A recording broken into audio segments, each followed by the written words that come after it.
19 दिसंबर को बलिया विधानसभा क्षेत्र के टीडी कॉलेज के मैदान में जन विश्वास यात्रा की शुभारंभ एमपी के सीएम शिवराज सिंह चौहान ने किया। आज बलिया नगर विधानसभा, फेफना विधानसभा, बांसडी विधानसभा होते हुए जन विश्वास यात्रा सिकंदरपुर विधानसभा क्षेत्र में प्रस्थान करने जा रही है।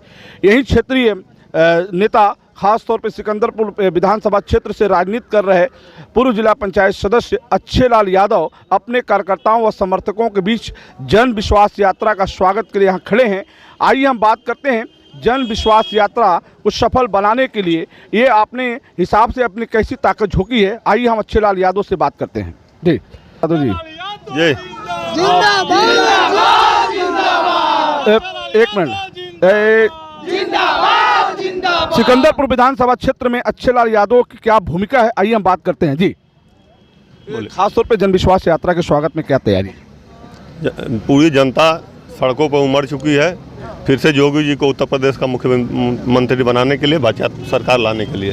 तो दावेदारों में आप भी देखे जा रहे हैं, खासतौर पे आपकी पकड़ कैसी होती जा रही है? पार्टी जिसको टिकट देगी जनता उसके साथ रहेगी। तो आप भी तो दावेदार हैं क्या? अगर भारतीय जनता पार्टी को कहीं ना कहीं ये लग रहा है कि बैकवर्ड की बात करें, इससे पहले भी यहाँ पे संजय यादव विधायक रहे हैं, फिर आप अच्छेलाल यादव भी दावेदार में हैं, तो आप अपनी भूमिका को लोगों को किस तरह देख रहे हैं? पार्टी जिसको जिम्मेदारी देगी, जिसको लड़ाएगी, वही लड़ेगा चुनाव। तो खासतौर पे विकास की बात करें, योगी सरकार में विकास की बात करें तो विकास के क्षेत्र में खासतौर पे उत्तर प्रदेश में योगी जी क्या कर रहे हैं? योगी जी ने बहुत विकास किया है, पूर्वांचल इससे बनवाए, और योगी जी ने एक ऐसा विकास किया है कि पूरे प्रदेश में आज तक एक भी दंगे नहीं हुई जब से भाजपा की सरकार चल रही है। ये सबसे बड़ा विकास है खासतौर पे। ठीक है, आपने कहा कि आपने कहा कि योगी सरकार में दंगे नहीं हुए, क्या माफिया राज पे क्या कहना है? माफिया राज तो खत्म हो गया, सारे माफिया या तो जेल में चले गए या तो जेल से बाहर चले गए, और नहीं जो बचे वो मार दिए गए। तो आप अब कहीं माफिया दिखाई नहीं दे रहे हैं, और जनता अमन और चैन की नींद सो रही है। खासतौर पे काशी की बात करें, अयोध्या की बात करें, आप इसके पहले भी आप देखें, इस समय क्या दिख रहा है वहाँ पे? काशी, अयोध्या और मथुरा ये भी बन रहा है, और साथ साथ प्रदेश का विकास भी हो रहा है। सिकंदरपुर विधानसभा क्षेत्र में क्या विकास से बेहतर नजर आ रहा है या अभी कहीं कहीं अधूरा लग रहा है आपको? जो सिकंदरपुर में विकास हुआ है, योगी जी ने विकास किया है, जो अधूरा होगा उसको आगे योगी जी फिर उसको विकास पूरा करेंगे। जन विश्वास यात्रा को लेकर क्या तैयारी है आपकी? जन विश्वास यात्रा की तैयारी है कि 500 मोटरसाइकिल यहाँ हैं, और हर जगह मोटरसाइकिल, और हर चट्टी चौराहे पर नौजवान खड़े हैं जन विश्वास यात्रा का स्वागत करने के लिए। तो सिकंदरपुर विधानसभा क्षेत्र की सीमा पे आप हैं, अब कहाँ तक रहेंगे जन विश्वास यात्रा? सिकंदरपुर यहाँ से सीमा चालू हो रही है और मालदा चट्टी पर ख़त्म होगी, वहाँ तक हम लोग रहेंगे। तो खासतौर पे देखा जाए तो उत्तर प्रदेश में जो चुनाव होने जा रहे हैं, उस चुनाव में लेकर क्या योगी की जिस तरीके से बात चल रही है कि उत्तर प्रदेश में पुनः योगी की ज़रूरत है, इससे आप कितना सहमत हैं? फिर योगी की ज़रूरत है, और जनता समझती है कि योगी जी की ज़रूरत है उत्तर प्रदेश में, इसलिए योगी जी को फिर दोबारा जनता लाएगी। आइए हम जन विश्वास यात्रा के साथ चल रहे एक कदावर नेता भी हमारे बीच मौजूद है, भैया से बात करते हैं। आइए हम बात करते हैं जितेंद्र प्रताप राव से कि खास तौर पे योगी सरकार उत्तर प्रदेश में पुनः बनाने के लिए क्या योजना है इनकी, किस तरीके से योगी सरकार को पुनः उत्तर प्रदेश में स्थापित करने के लिए क्या तैयारी है आपकी?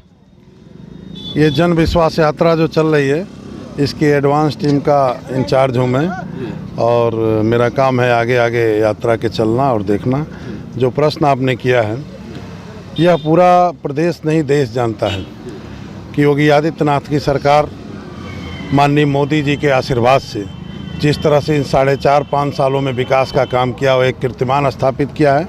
और आपके बलिया में जो जन विश्वास यात्रा कल से शुरुआत हुई, जो जन सैलाब बलिया के टीडी कॉलेज के मैदान में उमड़ा था, मध्य प्रदेश के महामंत्री माननीय शिवराज सिंह चौहान की बातों को अगर आपने मीडिया के माध्यम से सुना होगा, हमारे प्रदेश अध्यक्ष स्वतंत्र देव जी की बातों को आपने सुना होगा, और जो बलिया में 3 किलोमीटर की पदयात्रा हुई, जिससे लगा कि इतना जन सैलाब उमड़ा और भारतीय जनता पार्टी के प्रति इतना विश्वास है बलिया जनपद में कि हम विकास के नाम पर, हम सुशासन के नाम पर, हम योगी और मोदी के नाम पर बलिया की सातों सीटें जीतने जा रहे हैं विधानसभा की। सवाल ये है कि पूर्वांचल का और भी जनपद था जहाँ से आप जन विश्वास यात्रा की शुरुआत कर सकते थे, लेकिन आपने बलिया को ही क्यों चुना?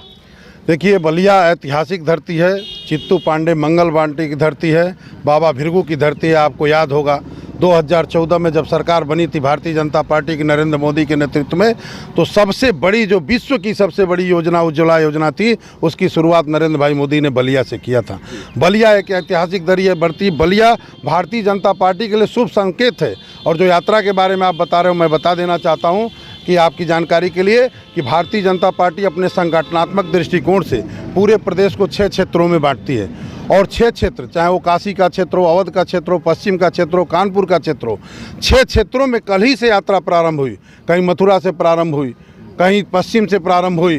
किसी यात्रा का नेतृत्व योगी आदित्यनाथ ने शुरुआत किया, किसी जेपी नड्डा ने किया, कहीं राजनाथ सिंह ने किया। तो हमारे देश और प्रदेश के बड़े बड़े नेताओं ने पूरे देश में एक साथ 6 यात्राओं का प्रारंभ किया। ये गोरखपुर क्षेत्र की यात्रा है जो 12 से 13 जनपदों में जाके 19 तारीख से बलिया से शुरू हुई है और 3 तारीख को बस्ती में जाके इसका समापन होगा। चर्चा ये भी है कि कल की यात्रा का जो शुभारंभ हुआ, जो एमपी के सीएम यहाँ मौजूद हैं, कहीं ना कहीं ओबीसी वोट को अपने झोली में करवट के लिए भारतीय जनता पार्टी ने योगी को न लाकर शिवराज सिंह चौहान को लाया। योगी भी आएंगे। पूरे यात्रा का स्ट्रक्चर आपको मैं बता दूं कि यात्रा में 6 बड़ी सभाएं होंगी। इसमें एक सभा योगी आदित्यनाथ की भी होगी, एक सभा स्वतंत्र देव सिंह की भी होगी, जेपी नड्डा जी की भी होगी, राजनाथ सिंह की भी होगी, नितिन गडकरी की होगी। ये जो 12-13 जनपदों में यात्रा जाएगी, तो विभिन्न क्षेत्रों में विभिन्न बड़े बड़े नेताओं की यात्रा होगी। और जो ओबीसी की बात कर रहे हैं, ये देश नहीं प्रदेश जानता है कि पूरा ओबीसी भारतीय जनता पार्टी के साथ है। और ओबीसी के लिए जितना काम भारतीय जनता पार्टी ने किया है, आज़ादी के बाद किसी सरकार ने उतना काम नहीं किया है। ये ओबीसी की हर बिरादरी भारतीय जनता पार्टी से जुड़ी है। उसका उदाहरण है भाई अच्छेलाल यादव जी। ये भारतीय जनता पार्टी के कर्मठ नेता हैं, जो ब्लॉक प्रमुख रहे हैं, इस क्षेत्र का प्रतिनिधित्व करते हैं। इन्हीं से ले लीजिए, आज लोग कह रहे हैं कि यादव बिरादरी का वोट भारतीय जनता पार्टी को नहीं मिला। मैं तो देख रहा हूँ यादव 100% वोट भारतीय जनता पार्टी को दे रहा है। इसलिए ओबीसी के लिए इस सरकार ने काम किया है, इसलिए जन विश्वास यात्रा चल रही है कि ओबीसी भी विश्वास करेगा और फिर भारतीय जनता पार्टी की सरकार बनाएगा। जी राव जी, देखा जा रहा है कि जन विश्वास यात्रा जो है कहीं ना कहीं आगामी विधानसभा चुनाव में एक छाप छोड़ने के लिए यात्रा निकाली जा रही है। और उत्तर प्रदेश की राजनीति में जन विकास यात्रा की जो जन विश्वास यात्रा की जो शुरुआत हुई है, वो मतदाताओं को अपने पक्ष में लेने के लिए हुई है। मतदाताओं को अपने पक्ष में नहीं, सरकार की जो योजनाओं हैं उनको मतदाताओं को और जनता को बताने तक। जैसा आप देखते हैं कि जो भारतीय जनता पार्टी की योजना है जो गरीबों के लिए चली, भारतीय जनता पार्टी ने आपको गैस का कनेक्शन दिया, भारतीय जनता पार्टी ने आपको शौचालय दिया, आवास दिया, आयुष्मान कार्ड दिया।